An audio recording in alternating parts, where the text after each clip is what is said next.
Hi friends, ಎಲ್ಲರಿಗೂ ನಮಸ್ಕಾರ. Friends, business ಮಾಡೋದಕ್ಕೆ ನೂರಾರು ದಾರಿಗಳಿವೆ. ನೀವೆಲ್ಲ ಯೂಟ್ಯೂಬ್ನಲ್ಲಿ ನೋಡಿರ್ತೀರಾ, ಆ ಬಿಸ್ನೆಸ್ ಮಾಡ್ಬೋದು, ಈ ಬಿಸ್ನೆಸ್ ಮಾಡ್ಬೋದು ಅಂತೇಳಿ. ಈ ಒಂದು ಕೊರೋನಾ ಒಂದು ಎಫೆಕ್ಟ್ ಇಂದ ಎಷ್ಟೊಂದು ಜನ ಯುವಕರು ಕೆಲಸವನ್ನ ಕಳ್ಕೊಂಡು ನಗರದಿಂದ ಹಳ್ಳಿ ಕಡೆಗೆ ಮುಖ ಮಾಡಿದ್ದಾರೆ. ಈಗ ಅವರು ಕೂಡ ಕೃಷಿಗಳಲ್ಲಿ ಹೆಚ್ಚು ಒಲವನ್ನ ತೋರಿಸ್ತಾ ಇದ್ದಾರೆ. ಅದರಲ್ಲೂ ಕೂಡ ಈ ಒಂದು ಕೃಷಿಯಲ್ಲಿ ಫಸಲನ್ನ ತಗೋಬೇಕು ಅಂತಂದ್ರೆ ಸುಮಾರು ತಿಂಗಳುಗಳೇ ಕಾಯ್ಬೇಕು, ಮಳೆ ನೆಚ್ಕೋಬೇಕು, ಗೊಬ್ಬರ ಆರೆಟ್ಟು ಅಂತೇಳಿ. ಅದಕ್ಕೋಸ್ಕರ ಒಂದು ಸಿಂಪಲ್ ಒಂದು ಬಿಸ್ನೆಸ್ ಅಂತಂದ್ರೆ ಈ ಒಂದು ಕಡಿಮೆ ಖರ್ಚಿನಲ್ಲಿ ಒಂದು ಹೆಚ್ಚು ಲಕ್ಷಾಂತರ ಹಣ ಸಂಪಾದನೆ ಮಾಡ್ತಕ್ಕಂತಹ ಒಂದು ಬಿಸ್ನೆಸ್ ಅಂತಂದ್ರೆ ನಾಟಿ ಕೋಳಿ ಸಾಕಾಣಿಕೆ. ನಾಟಿ ಕೋಳಿ ಸಾಕಾಣಿಕೆ ಅತ್ಯಂತ ಕಡಿಮೆ ಅವಧಿಯಲ್ಲೇ ನೀವು ಲಕ್ಷಾಂತರ ರೂಪಾಯಿಯನ್ನ ಗಳಿಸ್ಬೋದು. ಆ ನಾಟಿ ಕೋಳಿ ಸಾಕಾಣಿಕೆಯನ್ನ ಸಾಕೋದನ್ನ ಹೇಗೆ ಮಾಡಬೇಕು, ಅದರ ಖರ್ಚುಗಳೇನು, ಇದರ ಒಂದು ಕಂಪ್ಲೀಟ್ ಡೀಟೇಲ್ಸ್ ಅನ್ನ ನಿಮಗೆ ಕೊಡೋಕ್ಕಿಂತ ಮುಂಚೆ ನಮ್ಮ ಚಾನಲ್ಗೆ ನೀವು ಇನ್ನ ಯಾರು ಸಬ್ಸ್ಕ್ರೈಬ್ ಆಗಿಲ್ಲ, ಸಬ್ಸ್ಕ್ರೈಬ್ ಆಗಿ ಮತ್ತೆ ಆಲ್ ಬೆಲ್ ಬಟನ್ ಅನ್ನು ಒತ್ತಿ ಸ್ನೇಹಿತರೆ. ನಾಟಿ ಕೋಳಿ ಬಿಸ್ನೆಸ್ ಅನ್ನೋದು ತುಂಬ ಸಿಂಪಲ್ ಆಗಿರ್ತಕ್ಕಂಥದ್ದು. ನಿಮಗೆ ಒಂದು ಸ್ವಲ್ಪ ಜಾಗ ಬೇಕಾಗುತ್ತೆ, ಒಂದು ಅರ್ಧ ಎಕರೆ ಅಥವಾ 1/4 ಎಕರೆ. ಅದರಲ್ಲಿ ನೀವೇ ಒಂದು ಸ್ವಂತ ಇದರಲ್ಲಿ ಖರ್ಚಿನಲ್ಲಿ ಒಂದು ಶೆಡ್ಗಳನ್ನು ಮಾಡ್ಕೋಬೋದು. ಜಾಲಗಳನ್ನು ಹಾಕಿ ಕೋಳಿ ಕುತ್ಕೊಳ್ಳೋಕ್ಕೆ ವ್ಯವಸ್ಥೆಯನ್ನು ಮಾಡಬೇಕು. ಒಂದು ವ್ಯವಸ್ಥೆಯನ್ನು ಮಾಡಿದ ನಂತರ ನೀವು ಆ ಒಂದು ಕೋಳಿ ಮರಿಗಳನ್ನು ತರಬೇಕು. ಕೋಳಿ ಮರಿಗಳನ್ನು ತರಬೇಕು ಅಂತಂದರೆ ನೀವು ಹತ್ತಿರದಲ್ಲಿರ್ತಕ್ಕಂತಹ ಈ ಒಂದು ದೊಡ್ಡಬಳ್ಳಾಪುರದಲ್ಲಿ ಸಿಗುತ್ತೆ, ಅಥವಾ ಈ ಒಂದು ಮಹಾರಾಷ್ಟ್ರದ ಹತ್ರ ಇರ್ತಕ್ಕಂಥ ಗದಗ ಡಿಸ್ಟಿಕ್ಕಲ್ಲಿ ಅಲ್ಲೂ ಕೂಡ ಕೋಳಿ ಮರಿಗಳನ್ನು ಕೊಡ್ತಾರೆ ಕಂಪ್ನಿಗಳು. ಅಲ್ಲೂ ಕೂಡ ನೀವು ಕೋಳಿ ಮರಿಗಳನ್ನ ಅತ್ಯಂತ ಕಡಿಮೆ ಒಂದು ದರದಲ್ಲಿ ತರ್ಬೋದು. ಎಷ್ಟು ಅಂದರೆ ಸುಮಾರು ಒಂದು 8,000 ರೂಪಾಯಿ ನೀವು ಬಂಡವಾಳ ಹಾಕಿದರೆ ಸುಮಾರು 100ರಿಂದ 150 ಕೋಳಿ ಮರಿಗಳನ್ನ ತರ್ಬೋದು.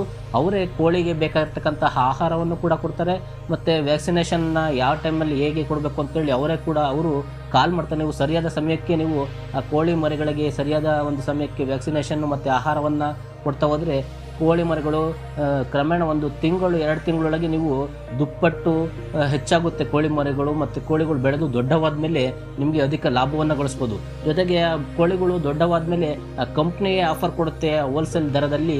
ನೀವು ಕಂಪ್ನಿಯಿಂದನೇ ನೀವು ಕಂಪ್ನಿಗೆ ನೀವು ಮತ್ತೆ ವಾಪಸ್ಸನ್ನು ಕೊಡ್ಬೋದು ಆ ಕೋಳಿಗಳನ್ನು ಬೆಳೆದು ದೊಡ್ಡವಾದ ಮೇಲೆ. ಏನಂದ್ರೆ ನೀವು ಆ ಕೋಳಿ ಮರಿಗಳನ್ನ ಸುಮಾರು ಒಂದು 200ರಿಂದ 250 ರೂಪಾಯಿವರೆಗೂ ಕೆಜಿಗೆ ಥರದಲ್ಲಿ ನೀವು ಕೋಳಿಗಳನ್ನ ಮಾಡಿದ್ರೆ ಲಕ್ಷಾಂತರ ರೂಪಾಯಿ ಆದಾಯ ಅನ್ನೋದು ಬರುತ್ತೆ. ಮತ್ತು ಲೋಕಲಲ್ಲೂ ಕೂಡ ಎಷ್ಟೊಂದು ಜನ ಕೋಳಿಗಳಿಗೆ ಭಾಳ ಡಿಮ್ಯಾಂಡ್ ಇದೆ, ನಾಟಿ ಕೋಳಿಗಳಿಗೆ. ಅದರಲ್ಲೂ ನೀವೆಲ್ಲ ನೋಡಿರ್ಬೋದು, ಕೆಜಿಗೆ 350 ರೂಪಾಯಿ ಮಾರ್ತಾ ಇದ್ದಾರೆ ಹಳ್ಳಿ ಕಡೆಯಲ್ಲಿ. ಹಬ್ಬ ಹರಿದಿನಗಳು ಬಂತಂದರೆ ಮಟನ್ಗೆ ಜಾಸ್ತಿ ರೇಟು, ಜೊತೆಗೆ ಈ ಒಂದು ಫಾರಂ ಕೋಳಿ, ಬಾಯ್ಲರ್ ಕೋಳಿ ಅದಕ್ಕೆ ಜಾಸ್ತಿ ಒಲವನ್ನು ಕಮ್ಮಿ ಆಗ್ತಾಯಿದೆ. ಯಾಕಂದರೆ ನಾಟಿ ಕೋಳಿಯಲ್ಲಿ ರುಚಿ ಹೆಚ್ಚು, ಜಾಸ್ತಿ ಚೆನ್ನಾಗಿ ಜಾಸ್ತಿ ಜನ ಇಷ್ಟಪಡ್ತಾ ಇದ್ದಾರೆ. ಅದಕ್ಕೋಸ್ಕರ ನಾಟಿ ಕೋಳಿಗಳನ್ನ ಸಾಕಣೆ ಮಾಡಬೇಕು.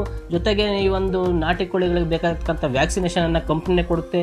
ಜೊತೆಗೆ ನೀವು ಕೋಳಿಗಳನ್ನು ಇದು ಕಾವು ಕೊಡ್ತಕ್ಕಂತಹ ಒಂದು ಮರಿಗಳನ್ನ ಮಾಡ್ತಕ್ಕಂತಹ ಒಂದು ಇದನ್ನು ನೀವೇ ಮಾಡ್ಕೋಬೋದು ಮ್ಯಾನ್ಯಲ್ ಆಗಿ. ಅಂದರೆ ಈಗ ಬೂದಿ ಒಂದು ಬಾಣಲೆಯಲ್ಲಿ ಅಥವಾ ಒಂದು ಬಾಕ್ಸಲ್ಲಿ ನೀವೇ ಬೂದಿಯನ್ನು ಹಾಕಿ ಅದ್ರ ಮೇಲೆ ಗೋಣಿ ಚೀಲವನ್ನು ಹಾಕಿ ಮೊಟ್ಟೆಗಳನ್ನ ಇಟ್ಟು ಕೋಳಿಯನ್ನು ಕೊಂಡಿಸಿದ್ರೆ, ಅಥವಾ ಒಂದು ಯಾವುದಾದ್ರೂ ಟ್ರೈನಲ್ಲಿ ನೀವೇನೆ ಈ ಒಂದು ನೆಲ್ಲುಲ್ಲ ಅಂತ ಹೇಳ್ತೀವಲ್ಲ, ಅದನ್ನು ಹಾಕಿ ನೀವು ಕೋಳಿ ಮೊಟ್ಟೆಗಳನ್ನು ಇಟ್ಟು ಕಾವಿಗೆ ಕುಣಿಸಿದ್ರೆ ಒಂದು 21 ದಿನಗಳ ಒಳಗೆ ಕೋಳಿ ಮರಿಗಳು ಹೊರಗಡೆ ಬರುತ್ತೆ. ನೀವು ಎಷ್ಟು ತಂದಿರ್ತೀರೋ ಅದರ 2ರಷ್ಟು 3ರಷ್ಟು ಹೆಚ್ಚಾಗ್ತಾ ಹೋಗುತ್ತೆ. ಆದ್ದರಿಂದ ಈ ಕೋಳಿ ಸಾಕಾಣಿಕೆಯಲ್ಲಿ ನಿಮ್ಗೆ ನಷ್ಟನೇ ಇರಲ್ಲ. ಜೊತೆಗೆ ನಾಟಿ ಕೋಳಿಗಳಿಗೆ ರೋಗಗಳು ಬರೋದು ಕೂಡ ಅತ್ಯಂತ ಕಡಿಮೆ. ಯಾಕಂದರೆ ಈ ಜೊತೆಗೆ ಈ ಒಂದು ಕೂದಲು ಅಂದರೆ ಈ ಒಂದು ಪುಕ್ಕ ಉದುರ್ತಕ್ಕಂಥ ಒಂದು ರೋಗ ಅಥವಾ ಜೋಗುಡಿಸ್ತಕ್ಕಂಥ ರೋಗ ಇಂಥವೆಲ್ಲ ಸರ್ವೇ ಸಾಮಾನ್ಯ.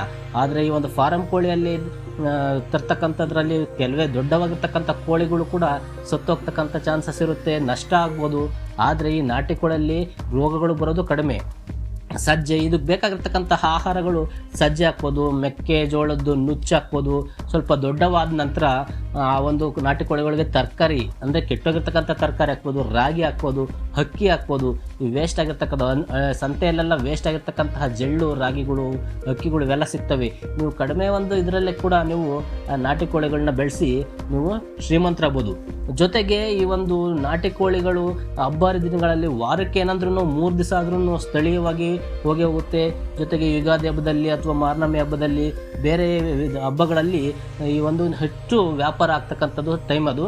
ಇದೇ ರೀತಿ ನೀವು ಸಾಕಾಣಿಕೆಯನ್ನು ಮಾಡಿದ್ರೆ ಕೋಳಿ ಇದರಿಂದ ಜೊತೆಗೆ ನೀವು ಈ ಕೋಳಿ ಸಾಕಾಣಿಕೆ ಮಾಡಬೇಕು ಅಂತಂದರೆ ಈ ಸರ್ಕಾರದಿಂದ ಲೋನ್ ಕೂಡ ಸಿಗುತ್ತೆ.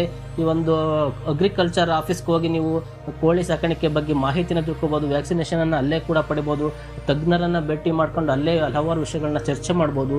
ಜೊತೆಗೆ ಹಲವಾರು ನಿಗಮಗಳಿಂದ ಬ್ಯಾಂಕ್ಗಳಿಂದ ಲೋನ್ ಕೂಡ ಸಿಗುತ್ತೆ. ನೀವು ಶೆಡ್ ನಿರ್ಮಿಸಿದ್ದೀವಿ ಅಥವಾ ನಿಮ್ಮ ಒಂದು ಹೊಲದಲ್ಲಿ ಈ ಒಂದು ಕೋಳಿ ಸಾಕಾಣಿಕೆಗೆ ಬೇಕಾಗಿದ್ದ ಆಹಾರಕ್ಕೋಸ್ಕರ ಈ ಒಂದು ಇದನ್ನ ಮೆಕ್ಕೆಜೋಳ ಸಜ್ಜನೆ ಬೆಳೆದಿದ್ದೀವಿ, ಇವನ್ನೆಲ್ಲ ತೋರಿಸಿದ್ರೆ ಆದಷ್ಟು ಬೇಗ ಲೋನ್ ಆಗುತ್ತೆ. ಇದರಿಂದ ನೀವು ಕೋಳಿ ಸಾಕಾಣಿಕೆಯಿಂದ ಒಳ್ಳೆಯ ಒಂದು ಬಿಸ್ನೆಸ್ಸನ್ನು ಮಾಡ್ಬೋದು. ಈ ಮಾಹಿತಿ ನಿಮಗೆ ಇಷ್ಟ ಆಗಿದ್ರೆ ನಮ್ಮ ಚಾನಲ್ಗೆ ಇನ್ನೂ ಯಾರು ಸಬ್ಸ್ಕ್ರೈಬ್ ಆಗಿಲ್ಲ ಈಗಲೇ ಸಬ್ಸ್ಕ್ರೈಬ್ ಆಗಿ ಮಾಹಿತಿ ನಿಮ್ಮ ಫ್ರೆಂಡ್ಸ್ಗೂ ಶೇರ್ ಮಾಡಿ. Thank you friends.